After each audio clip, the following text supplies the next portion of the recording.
અરવલ્લી જિલ્લાના મોડાસા શહેરમાં Malpur road railway સ્ટેશનના સામે આવેલ ગાયત્રી માતાના મંદિરે ગાયત્રી ઉપાસકો દ્વારા ગુરુ પૂર્ણિમાનો મહોત્સવ ઉજવવામાં આવ્યો હતો, જેમાં હજારોની ભીડમાં ગુરુના આશીર્વાદ લેવા ઉપાસકો ઉમટી પડ્યા હતા।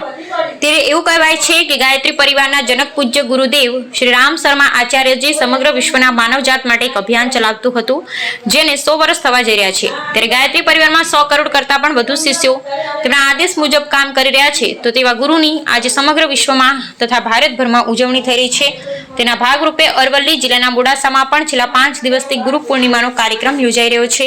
ત્યારે આજે સમાપનમાં સવારથી જ હવન, દીક્ષા, કથા અને ભોજન પ્રસાદ સુધીના મોટા કાર્યક્રમ યોજાયા હતા અને નવા વર્ષના સંકલ્પ ઉપાસકોને લેવડાવવામાં આવ્યા। આ રીતે ગુરુ પૂર્ણિમાની ઉજવણી કરવામાં આવી। Bureau report Kadar ડમરી। ભાઈ કંસારા, ગાયત્રી પરિવાર અરવલ્લી જિલ્લા સંયોજક।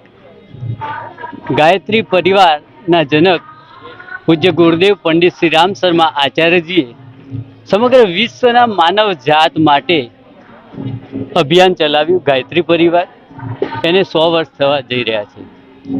16 કરોડથી પણ વધારે શિષ્યો એમના આદેશ મુજબ કામ કરી રહ્યા છે અને આજે ગુરુ પૂર્ણિમા છે, એટલે ખૂબ મોટો મહિમા છે ગાયત્રી પરિવારના તમામ શિષ્યો માટે।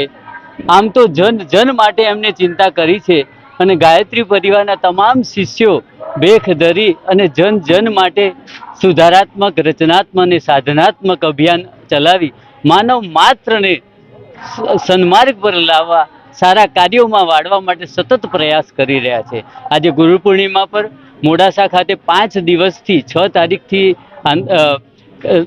ઉત્સવ ચાલી રહ્યો છે કથા સત્સંગ સાથે। આજે ગુરુ પૂર્ણિમા સમાપન થવા જઈ રહ્યું। આજે અનેક સાધકો અહીંયા ઉમટ્યા છે। ગુરુ દીક્ષાનો ક્રમ પણ ચાલ્યો, સવારથી યજ્ઞ ચાલ્યો અને આ રીતે છેલ્લે ભોજન પ્રસાદ સાથે અને નવા વર્ષના સંકલ્પો, માનવ માત્રને બચાવવા માટે સન્માર્ગ સંકલ્પો સાથે આજે ગુરુ પૂર્ણિમા ઉજવાઈ રહી છે। દરબારમાં શાંતિ કોણ જશે? અવાજ નહીં, બરાબર?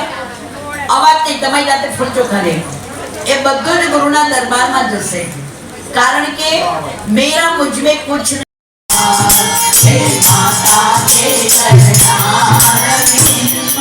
જે કંઈક મળ્યું 4 દિવસમાં અહીંયા મને મળ્યું છે કે માન